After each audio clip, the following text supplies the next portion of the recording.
Hey everyone, and welcome back to The Explainer. Today, we are diving into something absolutely wild. It's a completely true cinematic mystery that spans multiple centuries and totally different continents. And the crazy part, we're talking about something you probably look at every single day. But I promise you, by the end of this explainer, you are never going to look at it the same way again. Let's get into it. So, take a really close look at those piercing green eyes and that super familiar striped face. Now, you might call them ginger cats, tiger cats, or yellow cats, but in the English-speaking world, they're all united under one name, the tabby cat. But here is the thing that literally blew my mind when I first dug into this. The word tabby, yeah, it originally had absolutely nothing to do with cats. Not a single thing. No way. It was actually the name for the most exquisite top-tier luxury clothing from over 1,000 years ago. It's this massive historical crossover that bounced from the Middle East all the way to Europe, and eventually it completely hijacked the feline ashen world. All right, Section 1, Silk of Ancient Baghdad. The origin of a global luxury.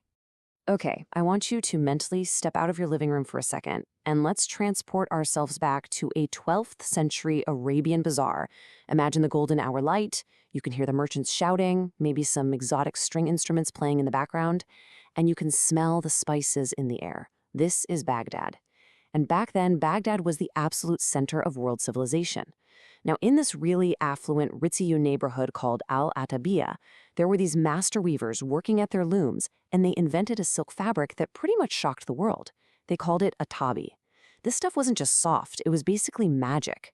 It had these stunning, wavy, water-like patterns woven right into it, what we call moire patterns today. So when you walked in the sun, it looked like flowing water or drifting clouds. Because it was just so mesmerizing to look at, a tabby immediately became the ultimate status symbol for Middle Eastern royalty, and eventually even European crusaders had to have it.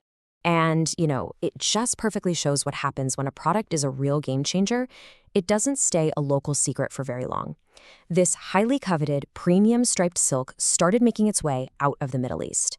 It was packed up into these massive wooden ships right alongside heavy chests of gold and rare spices, moving along the ancient global trade routes. It crossed treacherous oceans, bound for totally new worlds and completely new markets. Moving right along to Section 2, from fabric to feline, the linguistic drift across continents. Let's play linguistic detective for a minute, because watching how human language morphs over time is just fascinating. We're going to trace this word as it literally jumps across the map. It starts in Baghdad, sails across the oceans, and finally hits the grand royal courts of Europe. It's a journey of thousands of miles, but it wasn't just bringing a physical luxury fabric to these new shores. It was bringing a name that was about to undergo a massive, massive transformation. So let's step through this timeline, because it's kind of like a giant historical game of telephone. We start in the 12th century with our Tabby silk in Baghdad, right? Well, when the fabric gets popular with the French, they adopt the word, but tweak it to fit their own language, calling it tabbies. Then it crosses the English Channel into 17th century England, and the locals simplify it even further to just tabby. But wait, actually, keep in mind, even in 17th century England, the word tabby still entirely meant premium striped silk. It was a fancy dress, not a pet. It wasn't until the 1690s that this ancient word finally collided with the furry little guys living in our houses. Picture this. You have a ridiculously wealthy 17th century British noblewoman dressed to the nines in her Victorian-era silk. She's sitting in this massive armchair by a roaring fireplace, and she looks down at her pet cat napping in her lap. Then she looks at the shimmering, wavy stripes on her expensive tabby silk dress. Boom! A light bulb goes off. She realizes, hold on, the stripes on this cat look exactly like the expensive tabby silk I'm wearing. And just like that, the idea spread like wildfire. High society started calling these striped pets tabby cats. Give it a little more time, and people just dropped the word cat altogether. They just became tabbies. The common house cat had literally stolen the name of the world's most luxurious silk. Which brings us to Section 3, the legendary M mark, genetics and ancient myths. So, okay, we've solved the mystery of the name, but the tabby cat has a whole other secret hiding right in plain sight. And this time, it's not about human language. It's an incredible story of biology mixed with ancient mythology written right on the cat's face. First off, it is super important to know that tabby is actually not a braid at all. Nope. It's a deeply embedded genetic code, a distinct coat pattern. This includes those marble-like blotched patterns or the thin, tiger-like mackerel stripes. But here is the wild part.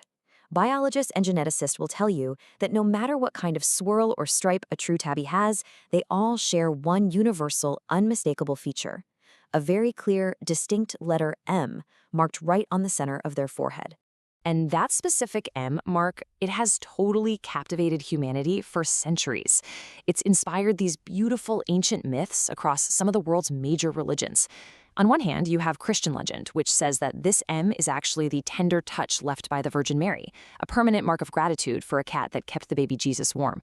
On the flip side, Islamic tradition teaches that this exact same M is a blessing left by the Prophet Muhammad. He was incredibly fond of cats, and the legend says the mark is a symbol of his deep love for his feline friends. I just think it is so beautiful how humanity, despite coming from entirely different faiths and cultures, looked at this one little detail on a pet and found a sense of everyday divinity in it. All right, let's wrap this up with Section 4, Secrets in Plain Sight. Reimagining the Everyday. So, as we finish up this explainer, let's bring this grand, thousand-year epic right back down to your own couch. We're bridging the gap between medieval history and you, the modern pet owner. The very next time you're hanging out and you reach over to pet your orange cat, or honestly any tabby you bump into on the street, I want you to remember this. You aren't just petting a domestic animal. You are gently touching the legacy of a 1,000-year-old silk from Baghdad. You're holding a genetic code wrapped up in the ancient legends of the world's biggest religions. It's a living, breathing testament to an epic journey across land, sea, and language. Kinda makes you wonder, right?